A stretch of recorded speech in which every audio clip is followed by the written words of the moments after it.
Hello everyone. So I wanted to make a video today about the rose quartz. Okay, so the spiritual meaning behind the rose quartz, because we use this stone as one of the stones that represents the heart chakra.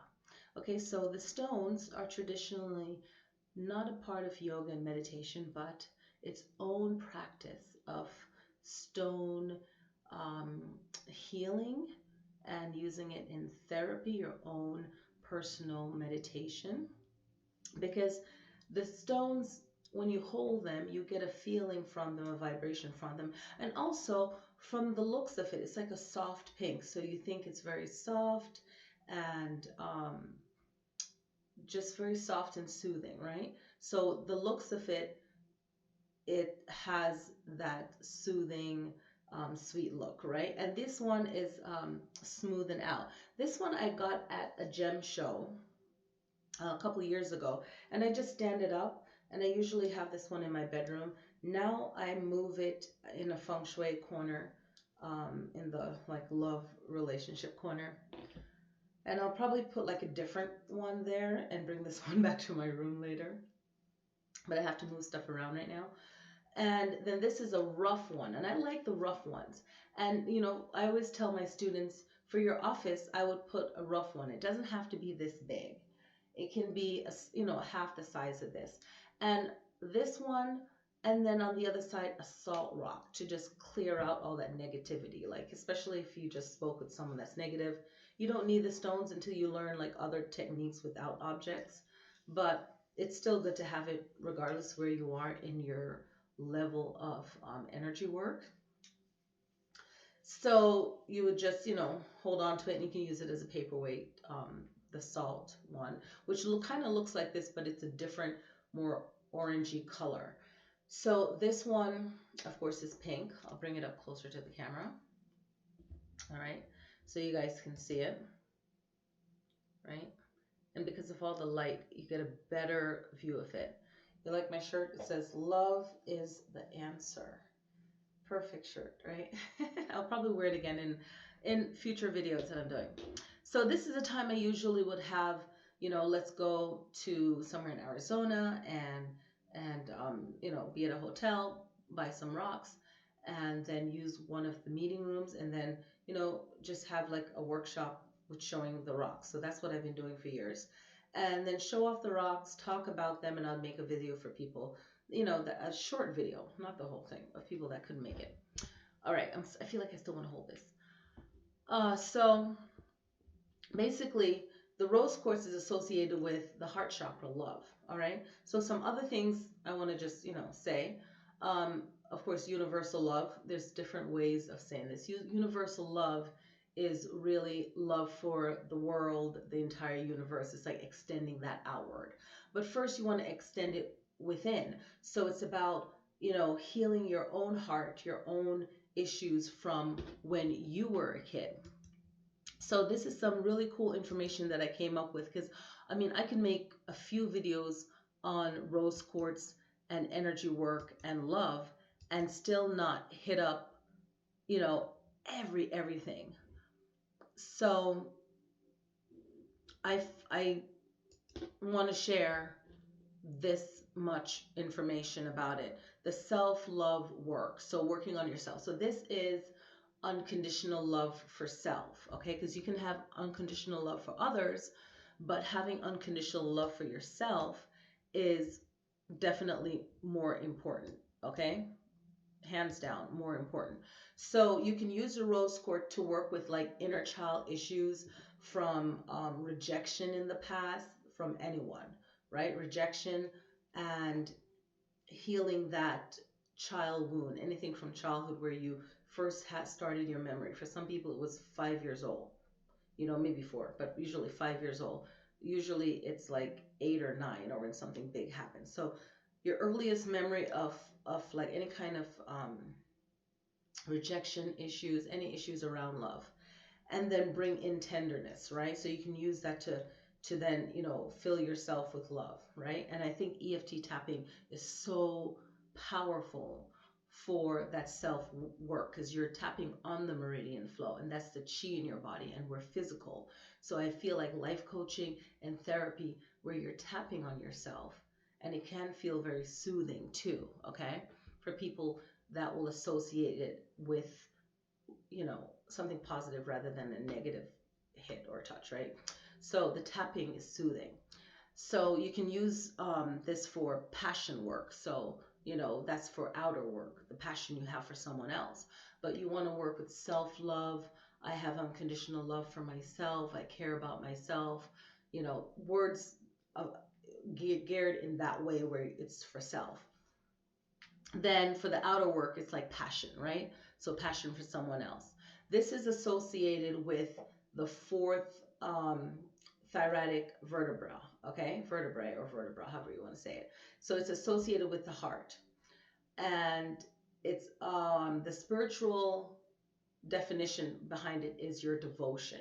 So that's again outwards, right? So it's two actually. Devotion, we usually think devoting to something else, right? That will somehow benefit us. So it could be your devotion to the person you love, which is great. But never, you know, the balance is not to love someone more than you love yourself, right? So you have that balance there. Then the devotion that you have to yourself, working on yourself and healing yourself, that's another devotion. That's a spiritual look of it, the spiritual word if it is devotion. Now, the mental action behind it is your passion. We talk about passion again. So your mind is like, I'm passionate about really healing myself and loving myself and enjoying my life and living my best life. Or I'm really passionate about, you know, the person I love, or I'm passionate about whatever it is that you love, right?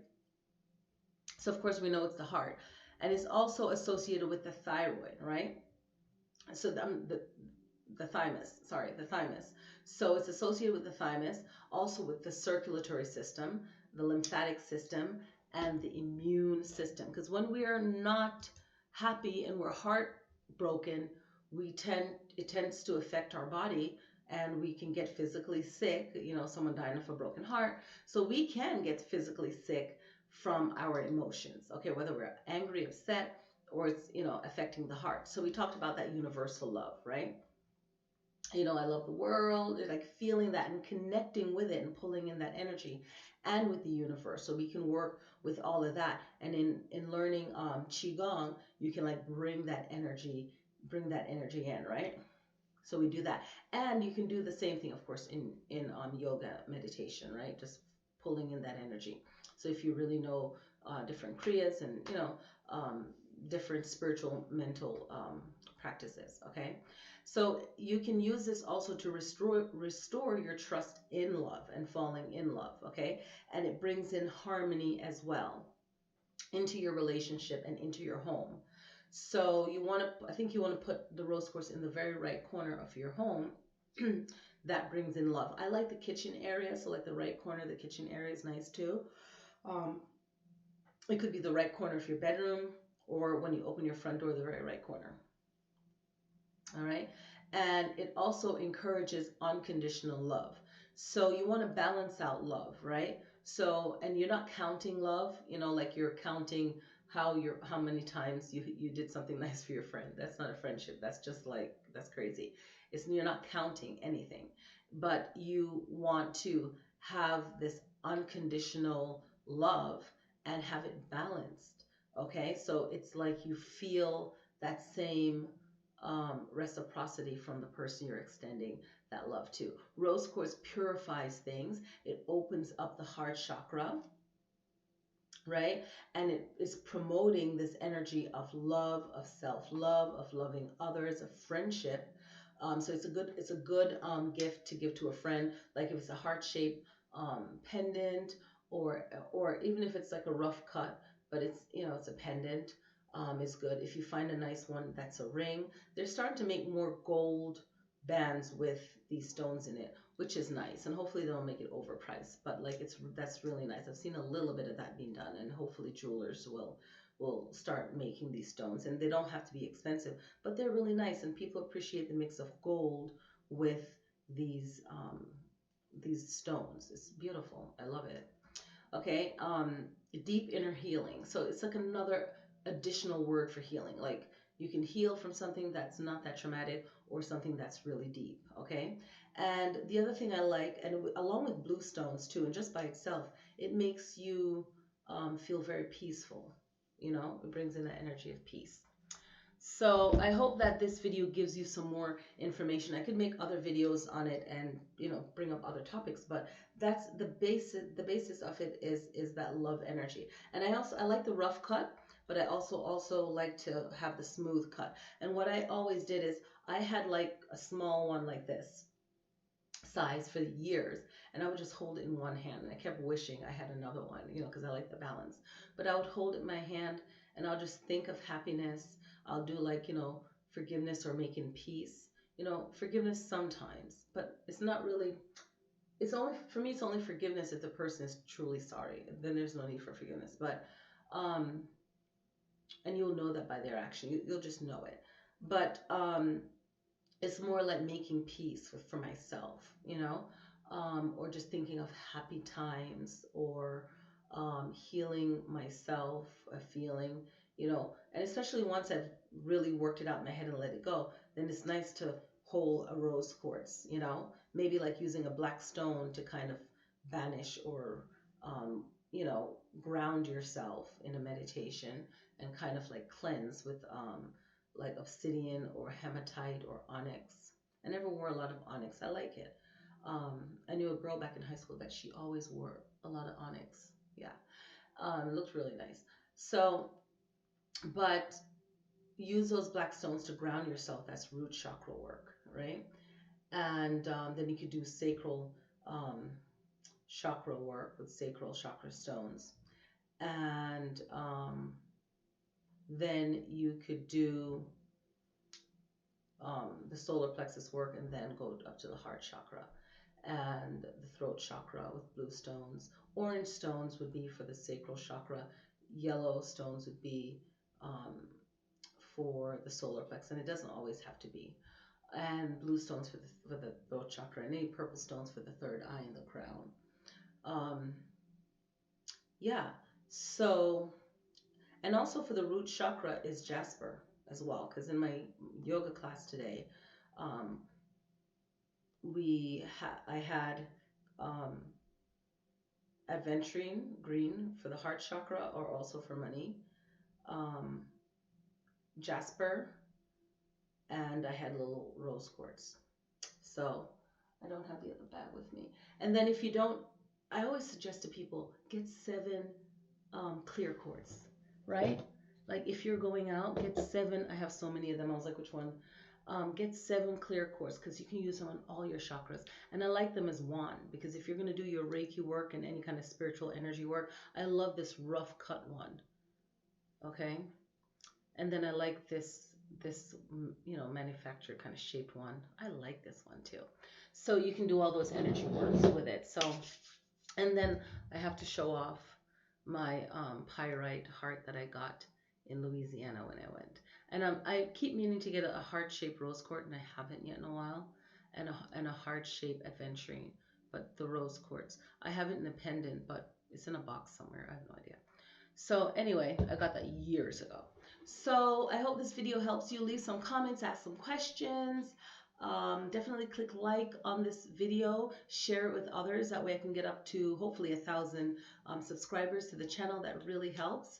And I'll be making some more videos. So I will see you guys next time. Peace. Oh yeah, and happy Valentine's Day.